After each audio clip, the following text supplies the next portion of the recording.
Should you buy a house now or wait? In this video, I'm going to go over a few factors to consider and keep an eye on to help you decide when is best for you to buy. What I will say is that this growth in prices that we've seen cannot continue at this rate. Common sense tells us it's just not sustainable to keep growing this fast. Now, the first thing to obviously keep an eye on is interest rates.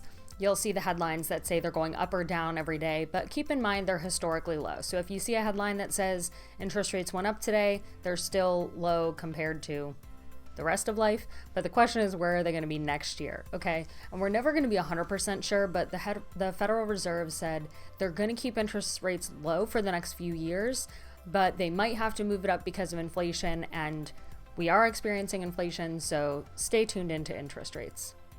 Another thing to keep an eye on is demand. There's obviously been a housing shortage for a very long time. There's high demand. Builders aren't fully keeping up, and prices are only increasing because they're having a hard time getting a lot of materials. Demand is only getting worse because millennials are aging up into the home buying age, unless some of them are subscribing to rent forever, which then just makes investors buy up houses because they know that millennials are going to rent forever. So sorry, I was supposed to make things simple and I just convoluted it even more. But anyways, just know that going into 2022, maybe mid-late 2022, we'll see things with builders getting a little more figured out. Maybe more homes are going to come on the market.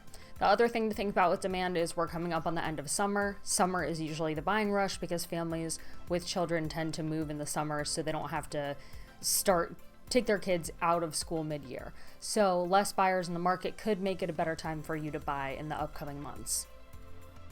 It's super important to keep an eye on your local market. Careful looking at national headlines and regurgitating those and making decisions about your life based on those generalities. Talk to a local person who will give you the lowdown on if things are cooling down in your area and in what ways. If you need someone to talk to in your local market, reach out to me and I'll set you up with someone near you. If you are buying now, you're probably not getting the pick of the litter. Most buyers are settling a little bit and not getting the exact perfect house that they want because there isn't enough to choose from and competition is still pretty fierce. So, of course, if you're a cash buyer and you're waiving all your appraisal contingencies and all of that, sure, you can get the best home that's available on the market right now, but you are paying for it.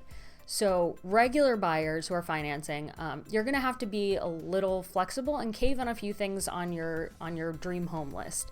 Maybe you buy a home without the perfect kitchen now and you redo it down the road, but in exchange for that, you're going to have a home that you own now. If you want a turnkey perfect house, maybe it's better to wait. Now remember, the housing market goes up and down, but it takes time. It takes cycles to correct the pricing, so sit tight and wait for that if you want. But also don't expect this crash that everyone's talking about, like you're gonna wake up tomorrow and all the prices are gonna be back to what they were 5 years ago. That's just not how it's gonna happen. The other consideration is, what will you do now instead of buying? Are you renting? Where are you renting? Are you renewing at the same place you've been renting at?